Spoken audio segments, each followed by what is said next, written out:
Welcome to the Madison Miller Podcast. Today is Monday, June 6, 2021. We'll recap Game 2 of the NBA Finals. We'll recap the weekend's NHL Conference Finals games. Look ahead to today's Game 4 between the Avs and the Oilers. Major League Baseball, WNBA, Major League Soccer from the weekend. Tennis, golf, NASCAR. I'm going to do team core rankings this week, and today's going to be the NFL. News and notes and best bet. We'll start the NBA Finals. Game number 2. Golden State bounces back and blows the game open in the third quarter, but this time hangs on for a 107-88 win to even up this baby at 1 apiece. Stephen Curry, the best player on the court, 29 points in the game. Jason Tatum bounces back, though, with 28 points. But that wasn't enough for Boston as they were outscored 35-14 in the third quarter. So Game 3 will be Wednesday night from Boston. So we will preview and pick that game on the Wednesday podcast. So, interesting start to the series. 1-1. Kind of was expecting 1-1 after 1. And then you would think that it would be 2-2 or 3-1 in favor of somebody going in out of Game 4. All right, the NHL Conference Finals in the Stanley Cup playoffs. We had 3 games over the weekend. Friday night, we had Game 2 of the Eastern Conference Finals as the Rangers came out on top by a score of 3-2 to take a 2-0 series lead. The number 3 started game with a goal was K'Andre Miller. Number 2 started game with 1 assist, Frank Vatrano. Number 1 started the game with 2 assists, Adam Fox. Saturday, Game 3 of the Western Final, Avalanche over the Oilers 4-2 to take a commanding 3-0 series lead. The number 3 started game with 2 assists, Devin Taves. Number 2 started game with 39 saves on 42 shots, Mike Smith. And the number 1 started the game with 2 goals, Valeri Nichushkin. And in Game 3 of the Eastern Conference Final, the Lightning with a much-needed 3-2 win over the New York Rangers again on the board in the series. Number 3 started game with the golden assist, Steven Stamkos. Number 2 started game with 28 saves on 30 shots, Andrei Vasilevsky. And the number 1 started game with the go-ahead goal, Andre Palat. By the way, Igor Shesterkin had like 50 saves again in this game. Insane, but you usually don't win when you have that many saves. All right, tonight, Game 4 of the Western Final between the Avalanche and the Oilers, 8 o'clock on TNT. Oilers facing elimination at home and a sweep. Avs are obviously a win away from the Stanley Cup Final. Avs are minus 134 favorites. Oilers are plus 112 over under 7. Overs plus 104. Unders minus 128. Avs minus 1/2 is plus 172. Oilers plus 1/2 is minus 210. Overs have not cashed in the last 2 games of the series. I'm taking the underdog and the Oilers to keep their season alive. So give me the Oilers plus 112 to keep their season alive against the Colorado Avalanche. All right, now move on to Major League Baseball. We'll recap the weekend's games and look ahead to tonight's window of games.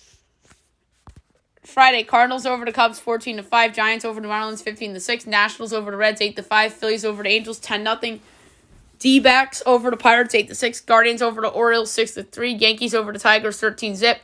Twins over the Blue Jays 9-3, Rays over the White Sox 6-3, Mariners over the Rangers 4-3, Astros over the Royals 10-3, Padres over the Brewers 7-0, Braves over the Rockies 3-1 and 10, Red Sox over the A's 7-2, and the Dodgers over the Mets 6-1.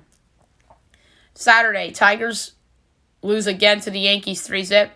Doubleheader Game 1, Cubs over the Cardinals 6-1, Blue Jays over the Twins 12-3, Pirates over the D-backs 2-1, Orioles over the Guardians 5-4, Rangers over the Mariners 3-2. Red Sox over the A's 8-0. White Sox over the Rays 3-2. Royals over the Astros 6-0. Padres over the Brewers 4-0. Marlins over the Giants 5-4. Nats over the Reds 10-8. Phillies over the Angels 7-2. Cardinals over the Cubs 7-4 in 10 in doubleheader Game 2.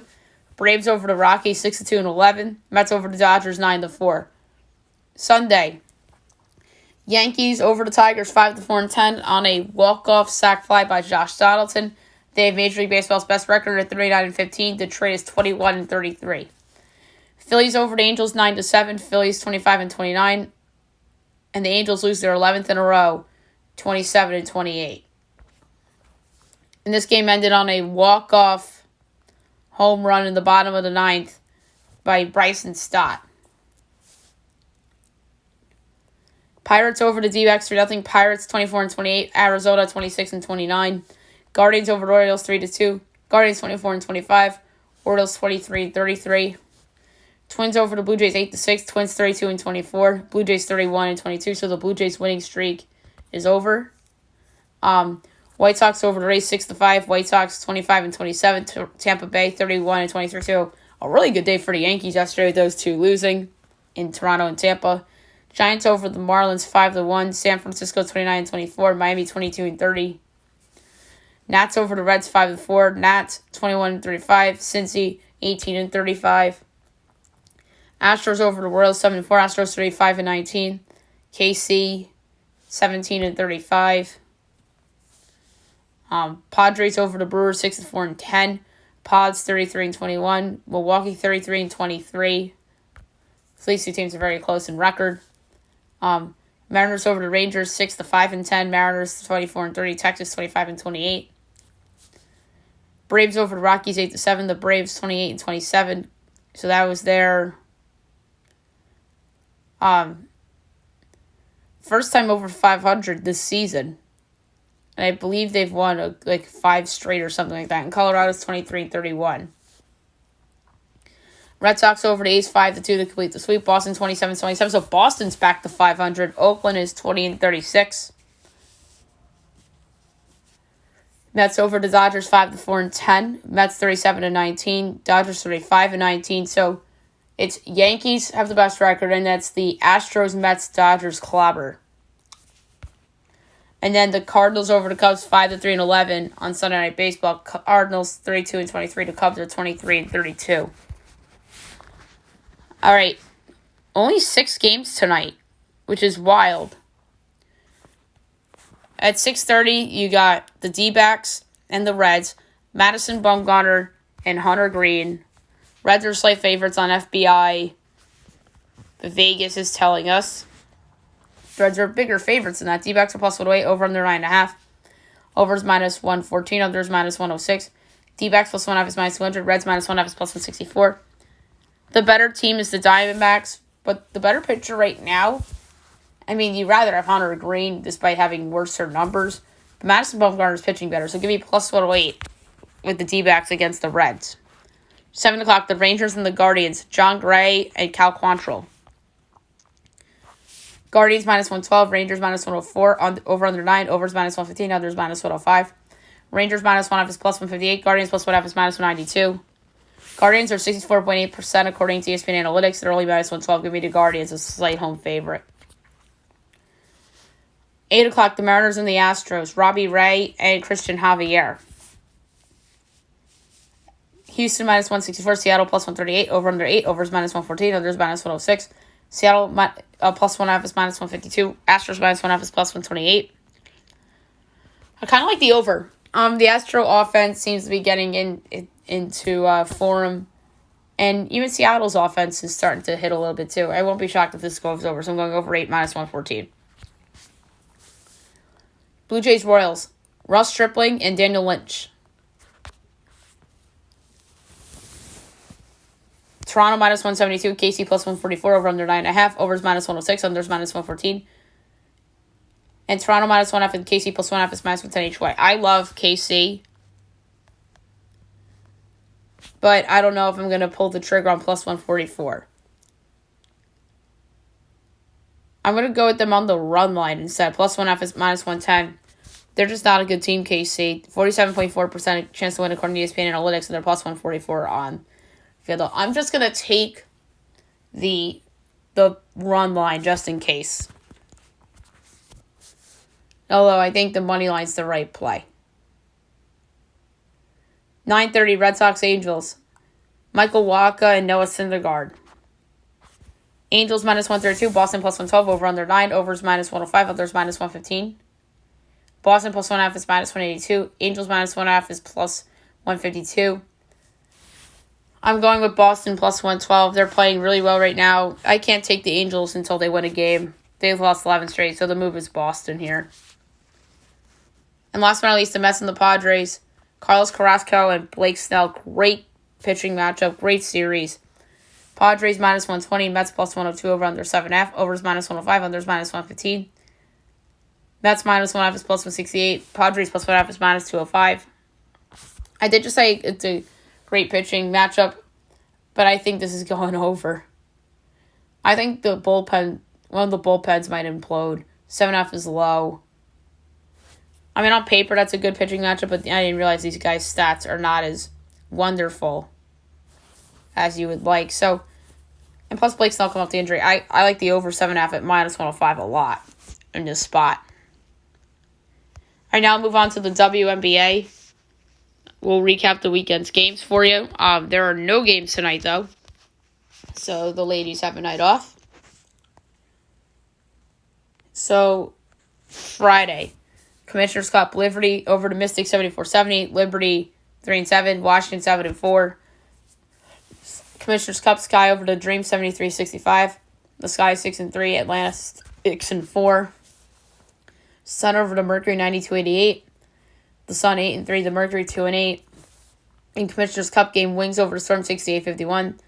The Wings are 6-4 and Seattle's 5-4. And then Sunday was a big day. Lynx over to Liberty 81-77. The Lynx 3-8 and so over to Liberty. Commissioners Cup Dream over to Fever 75-66. The Dream 7-4. Indiana 3-10. Sky over to Mystics 91-82. The Sky 7-3. Washington 7-5. Another Commissioners Cup, Aces over to Wings 84-78. Aces 10-2. Dallas 6-5. And the last of the Commissioners Cup games, Mercury over to Sparks 81-74. Phoenix 3-8. LA 5-7. And the Sun over to Storm 93-86. Connecticut 9-3 and Seattle 5-5.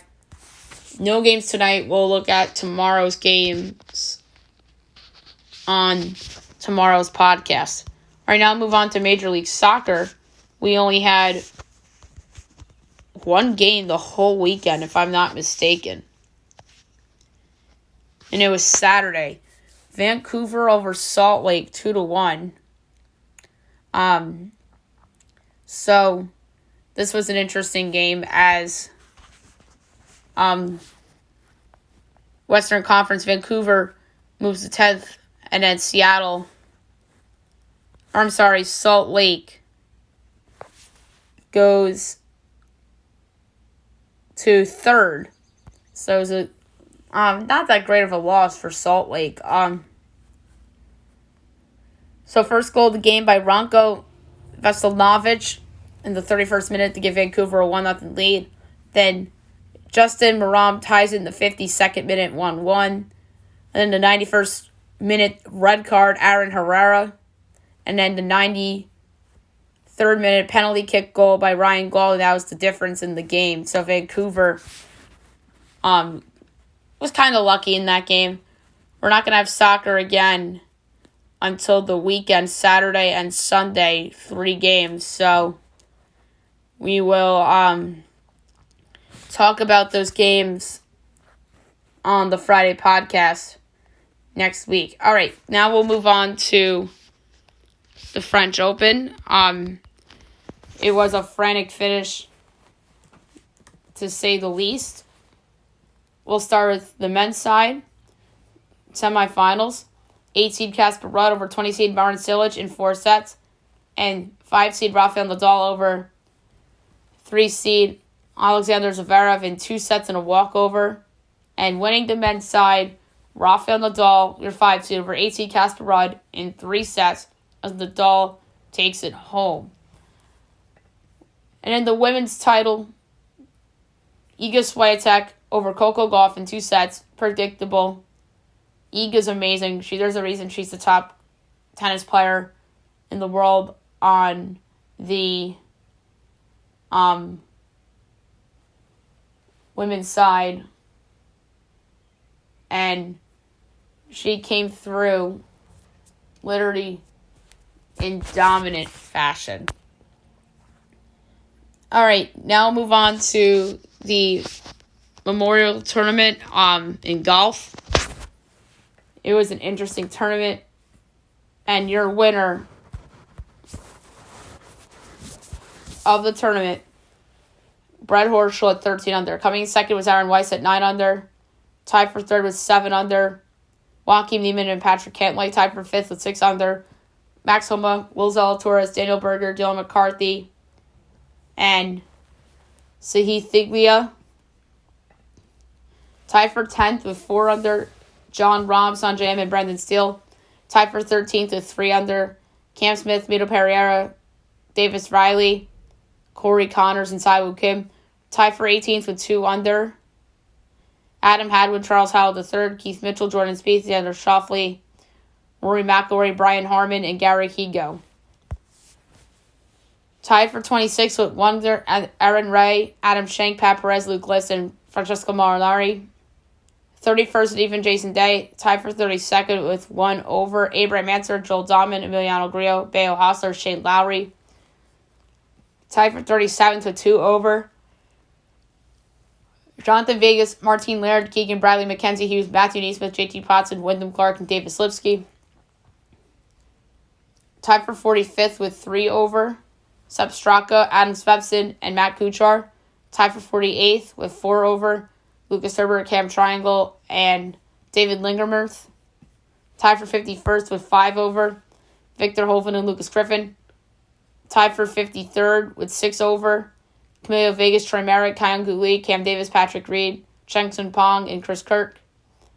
Tied for 60th with 7 over, Cam Young, Lucas Glover, Doug Gim, and Brent Snecker. Tied for 64th with 8 over, Kramer Hickok, Ricky Fowler, and Carlos Ortiz. Tied for 67th with 11 over, Adam Scott and Chan Kim. 69th with 12 over, Brandon Wu. 70th with 15 over, Ryan Moore.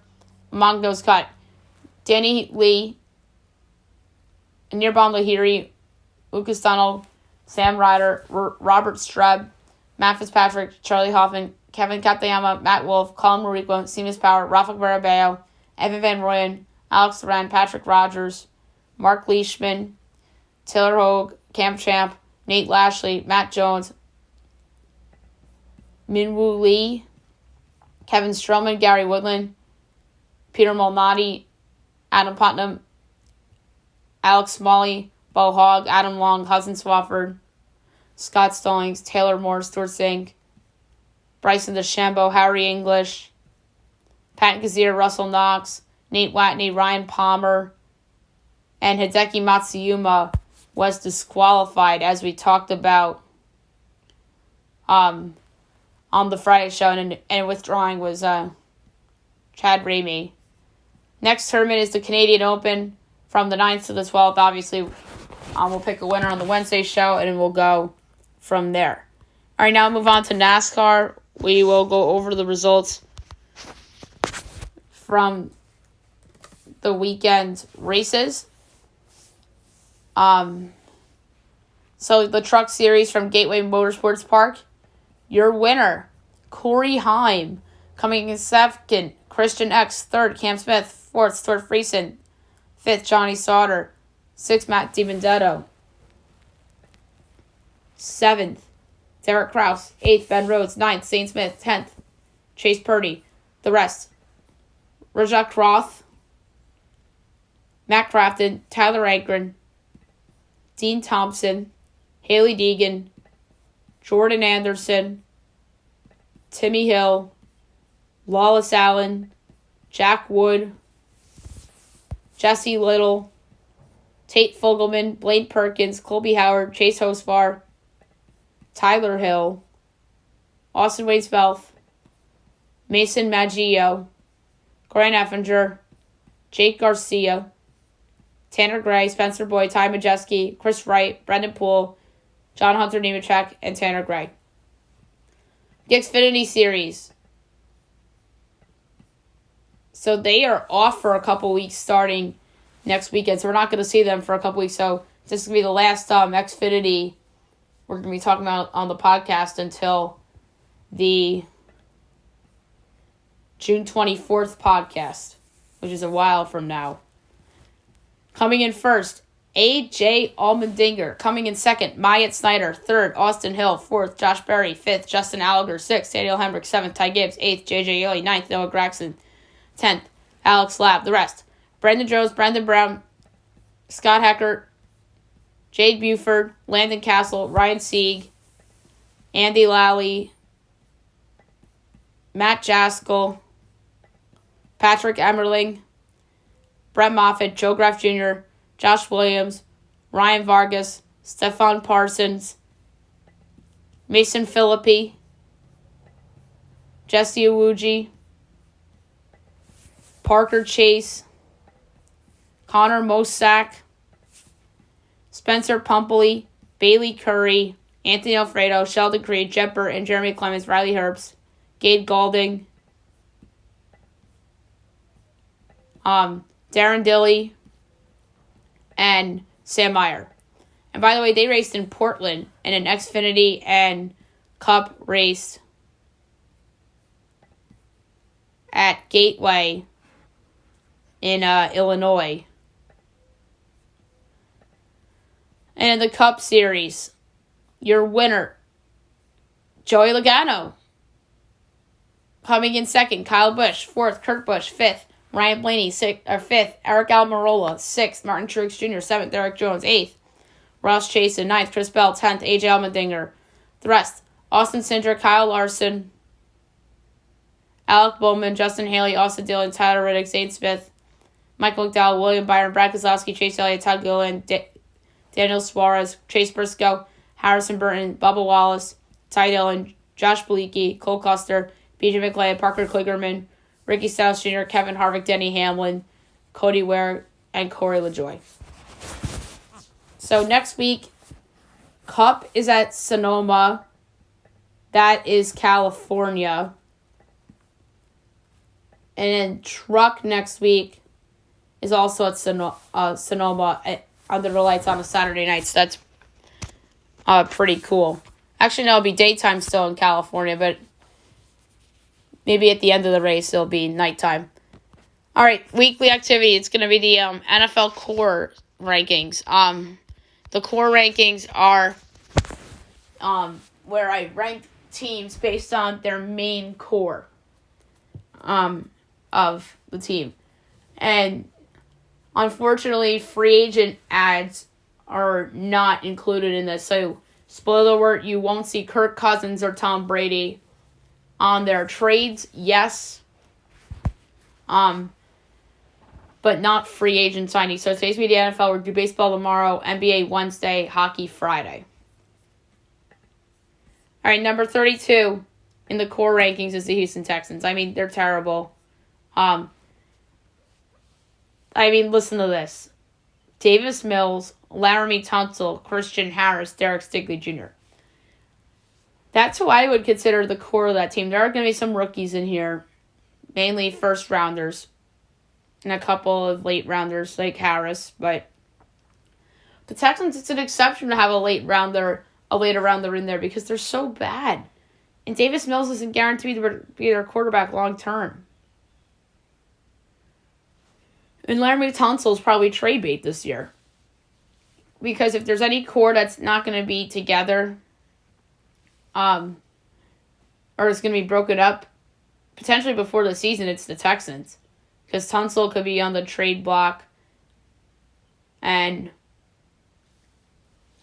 who knows? So their core might be just three.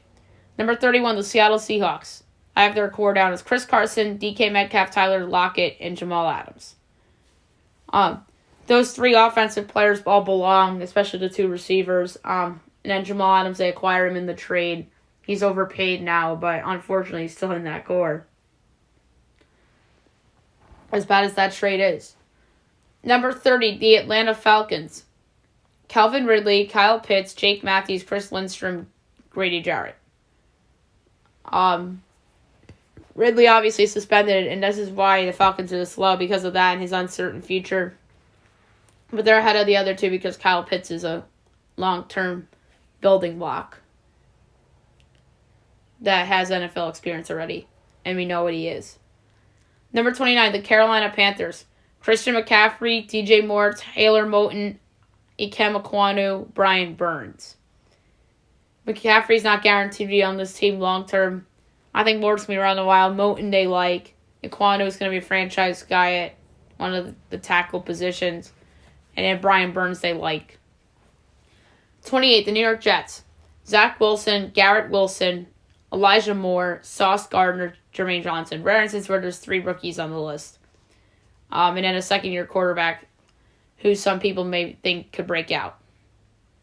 Number 27, the New York Football Giants. Saquon Barkley, Andrew Thomas, Evan Neal, Kayvon Thibodeau, Xavier McKinney. I mean, Barkley's not guaranteed to be on the team past the trade deadline either. It's like McCaffrey with the Panthers and Ridley, even though he's just suspended, and then even Tunsil and Metcalf, even in Lockett. There's a lot of guys on here I think are going to be potentially traded. And then Thomas, I think, is their franchise left tackle for the next half decade. And then 2 first-round guys that are blue chippers in Neal and Thibodeau. And then McKinney's had her first 2 good years in the league. And the Giants really like him. 26 is the Washington Commanders. I have here Antonio Gibson, Terry McLaurin, Chase Young, Jonathan Allen, and Montez Sweat. So a bunch of pass rushers who they really like. And then 2 offensive guys that Gibson had a good rookie year, took a step back last year. And then McLaurin's always really good. You could argue they should be beneath the Giants and the Jets. And you could argue the Jets be ahead of the Giants, but I ranked them like this because I just think that 3 rookies compared to 2 is for me to put the more experienced team ahead. And then the Commanders' reason why they're ahead is because of Chase Young. 25 is the Detroit Lions. Amon-Ra St. Brown, Jamison Williams, T.J. Hawkinson, Penny Sewell, Taylor Decker, Aiden Hutchinson. So this is the first team that has 6. They have 6 because they have 3 great weapons on offense, the 2 tackles, and then a good pass rusher coming in Aiden Hutchinson. 24, the Jacksonville Jaguars. Trevor Lawrence, Travis Etienne, Laviska Shenault, Josh Allen, Trayvon Walker. They're ranked this high solely because of Trevor. I mean, Etienne hasn't played a game in the league since he pretty much redshirted last year because of that injury. But I think he's going to be a great player for them next year. Shenault will be better. Obviously, Lawrence will be better. Josh Allen on the pass rush is really good. And Trayvon Walker was just the number 1 pick in the draft, so it would be unfair to leave him out. As not great as the pick that was, I thought. Number 23, the Tennessee Titans. And again, this is rankings based on core players, not team players, or else Tennessee would be much higher than this. Ryan Tannehill, Derrick Henry, Taylor Lewan, Jeffrey Simmons, Kevin Byard. So this is the first playoff team from a year ago that's on this list. 5 players I have. Tannehill's not a long-term guy, but he's a part of the core. It was a trade acquisition. Helped them turn into a contender. Derrick Henry's one of the best running backs in football. Lewan's a good tackle. Jeffrey Simmons, good pass rusher, and Byard's a good defensive back. 22, the Cleveland Browns. Deshaun Watson, Nick Chubb, David Njoku, Myles Garrett, Jeremiah Owusu-Koramoah, and Denzel Ward. Honorable mentions, though, go to Greg Newsome because he had a good rookie year, but the Browns, I don't know if they're going to be as good as they were with Baker, only because I just feel that some key losses, personnel-wise, will hurt them. And I'm not convinced that the coach is very good. And despite not playing a game for the Browns, Watson is on here because he's a quarterback. His trade acquisition was awesome before his suspension. Obviously, if they didn't acquire him, then Baker would be on this list. 21, the Minnesota Vikings. Dalvin Cook, Adam Thielen, Justin Jefferson, Daniel Hunter, Eric Kendricks, Harrison Smith. Eliminating Cousins from this list was a much easier omission than one of these other players. Free agent ad, so he can't be on there. But But the rest of them, that's their core. But Dalvin Cook's the one that questions me the most about long term. Number 20, the Chicago Bears. Justin Fields, Khalil Herbert, Cody Whitehair, Roquan Smith, Eddie Jackson. Apologies to Cole Kmet, the tight end. Herbert had a good rookie year. He belongs on the list. Fields is a young quarterback, had moments. Whitehair's their best lineman. Roquan Smith, Pro Bowler. And then Eddie Jackson had one great year, but still belongs in the core. He was named to one of the best 100 Chicago Bears players ever, so I had to put him in there. Number 19, the Baltimore Ravens. And the reason why I have the Bears ahead of Minnesota on this list is because of Fields and his potential to grow. So that's why I have Chicago ahead of Mini. And plus a lot of these Mini guys, I think, could potentially not be there long term. So that has to play to it too. So 19 of the Baltimore Ravens. Lamar Jackson, Mark Andrews, Ronnie Stanley, Marlon Humphrey, and Justin Tucker. So rare instance where the kicker pops up on the list. It's because of how good Tucker's been for Baltimore through the years. And he deserves to be on the list. And Lamar, obviously, contract issues. So that's a problem. That's why they're pretty low on the list. Ronnie Stanley coming off the injury. Number 18, the Green Bay Packers. Aaron Rodgers, Aaron Jones, David Bakhtiari, Elgin Jenkins, Kenny Clark, Jair Alexander. Obviously, higher ranking if Devontae Adams was still there. The two Aarons obviously lead the way offensively. Bakhtiari has been the security blanket for Rodgers for the years. Jenkins has emerged as a good lineman. Kenny Clark's their best pass rusher, and the best D-back is Jair Alexander. Number 17 is the Miami Dolphins. Jalen Waddle, Tyreek Hill, Mike Gesicki, Christian Wilkins, Xavier Howard, Javon Holland. You're asking me why isn't Tua on there? Because he's yet to prove it. And the Dolphins were rumored for quarterbacks to upgrade over Tua.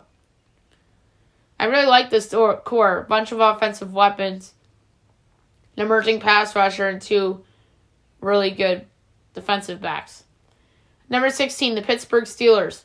Najee Harris, Chase Claypool, Pat Freiermuth, TJ Watt, Minka Fitzpatrick. The reason why Pittsburgh is ahead of Miami is because of TJ Watt being the best at his position, arguably.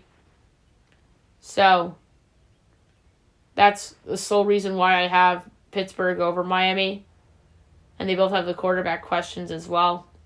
And same with the next team, 15, the Philadelphia Eagles. Devontae Smith, A.J. Brown, Dallas Goedert, Lane Johnson, Fletcher Cox, Darius Slay.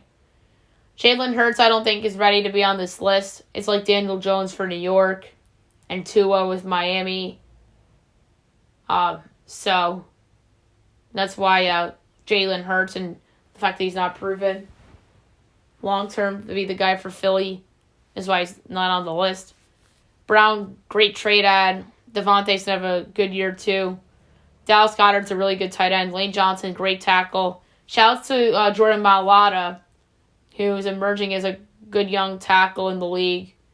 Was the thingamabob on The Masked Singer, but Lane Johnson's still the man at tackle for me, for Philly. And then they obviously have Cox on the pass rush and Slay in the secondary, so there's no spot for Mailata. Number 14, the New Orleans Saints. Alvin Kamara, Michael Thomas, Chris Olave, Cam Jordan, Demario Davis, Marshawn Lattimore. The reason why this group is higher is because of their past playoff success. I mean, and then the Eagles are screaming, well, we won a Super Bowl, but not everybody in that group was on that team. Only Johnson and Cox and maybe Goddard. I don't think Goddard was on that team, but Johnson and Cox were.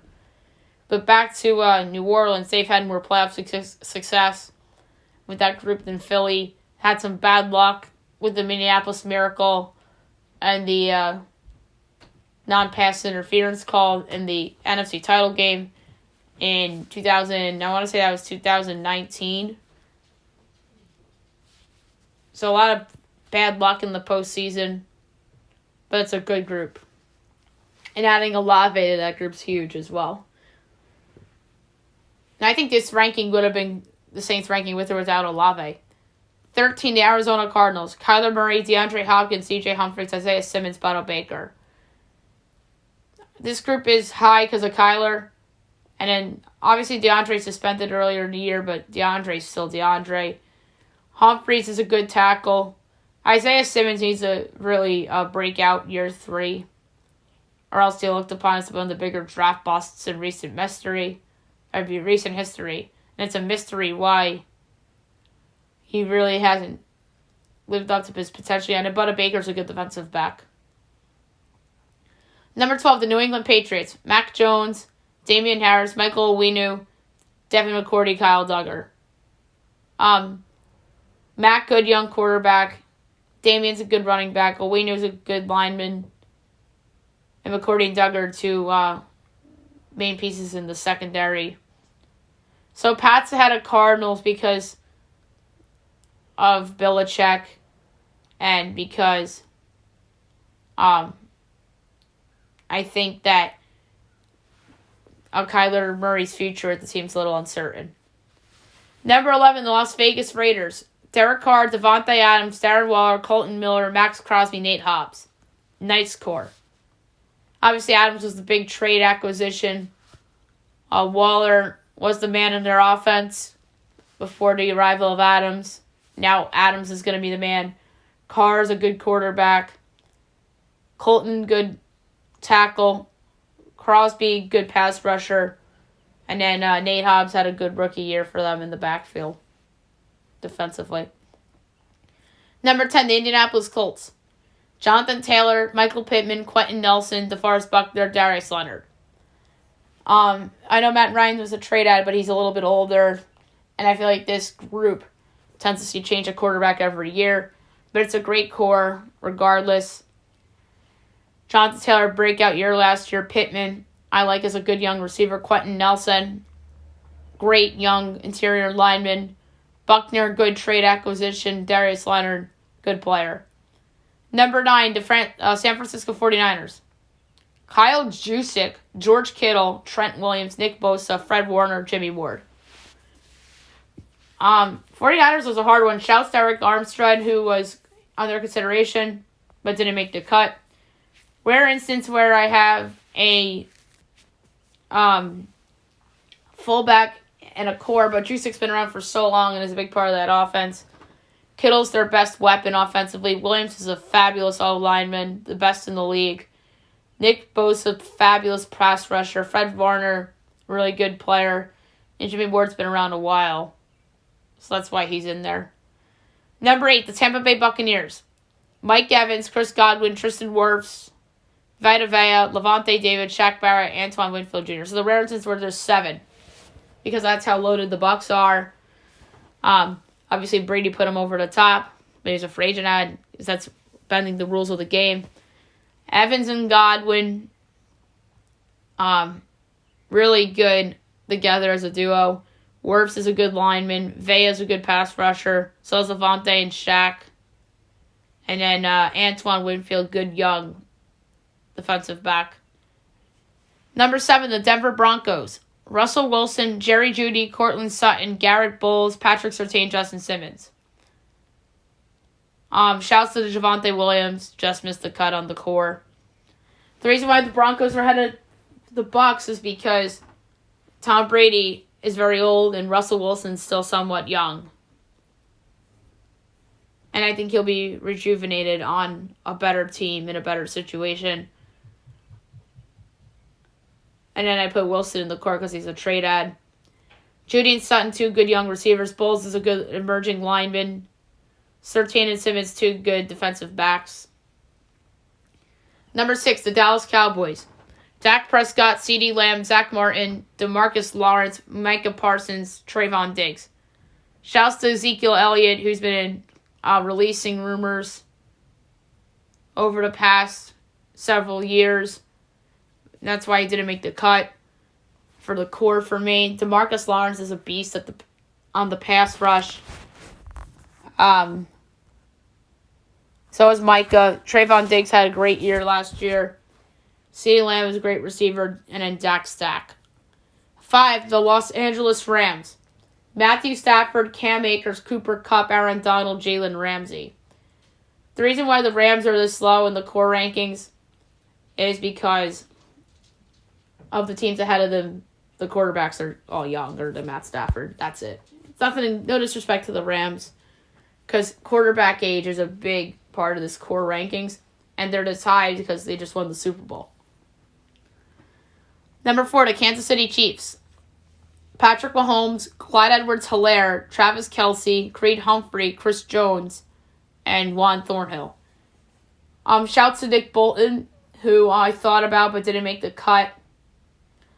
But Mahomes is still Mahomes. Edwards-Helaire is a good young running back. Kelce, one of the best tight ends in football, if not the very best. Creed Humphrey, really good young center. Chris Jones, good pass rusher, and Juan Thornhill's a good defensive back. Number 3, Cincinnati Bengals. Joe Burrow, Joe Mixon, Jamar Chase, Jesse Bates, Evan McPherson. Yes, a kicker made the list again. McPherson was that clutch for them in their run to the Super Bowl. Bates is on the franchise tag. They'll take care of him. Chase is an electric receiver. Mixon's a good young running back. And then Joe Burrow is Joe Burrow.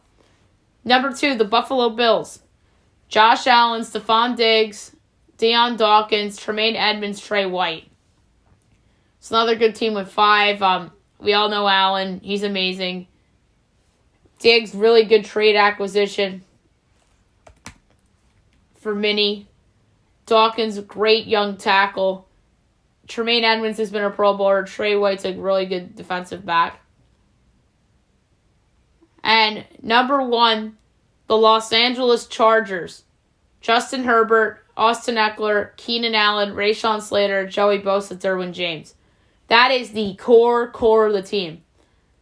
Khalil Mack was a trade acquisition, but I feel like he's getting up there in age quicker than people think. Herbert's one of the best young quarterbacks in the league, if not the best, in terms of guys that are younger than Josh Allen. So, like, I'm talking about 2019, 2020, 2021 draft classes. Eckler, Keenan Allen, really good pieces offensively. Slater's a good lineman. Joey Bosa, one of the best, if not the very best pass rusher in the game. And then Derwin James is a great young safety. So the Chargers was a hard one because they have a lot of great players. So that was it for the core rankings. Now we'll move on to the news and notes for today.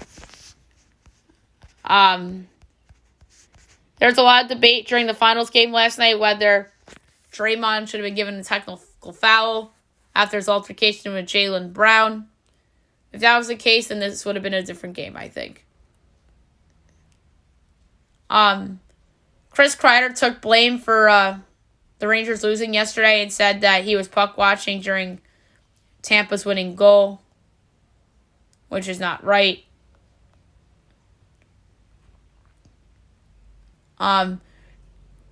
Drake had a bet for $450,000 with the Rangers and the Warriors. The problem was only one of them won.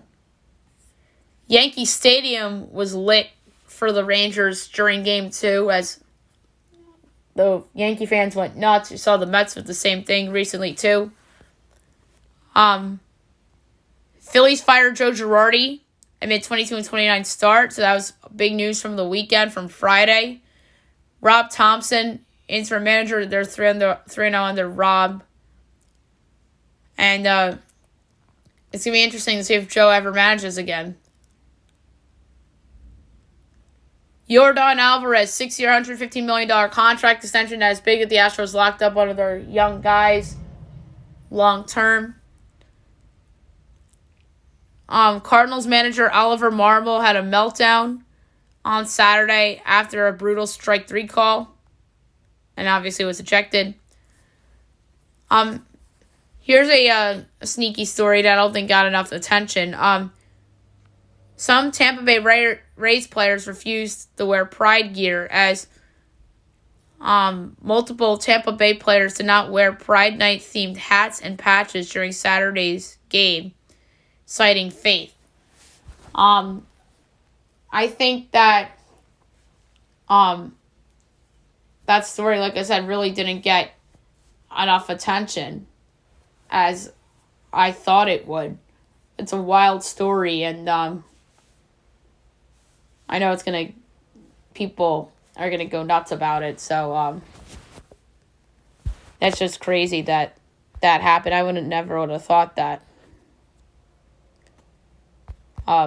Because usually, athletes tend to come together for things like this, but not in the Rays case. So there's a walk-off in the minors. The Pensacola Blue Wahoos pulled off a 3-run ninth with 0 hits. 4 straight hit-by-pitches to win. That's disgusting. And then the big news from last night is that Quinn Snyder stepped down as the coach of the Jazz. And Snyder believes that the Jazz need a new voice to evolve, and then it was time to move on. And now Utah's eyeing Terry Stotts, and Donovan Mitchell is uncertain on his future. So let's begin the blow-up of the Utah Jazz.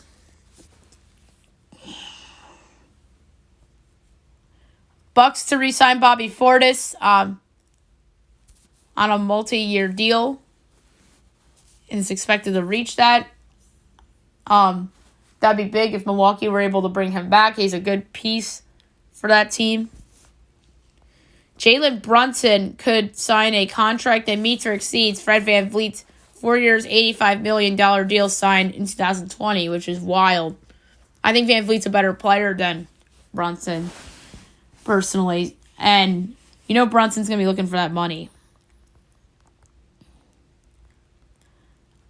Evander Kane suspended for Game 4 for his hit on Nazem Kadri, who is out for the series.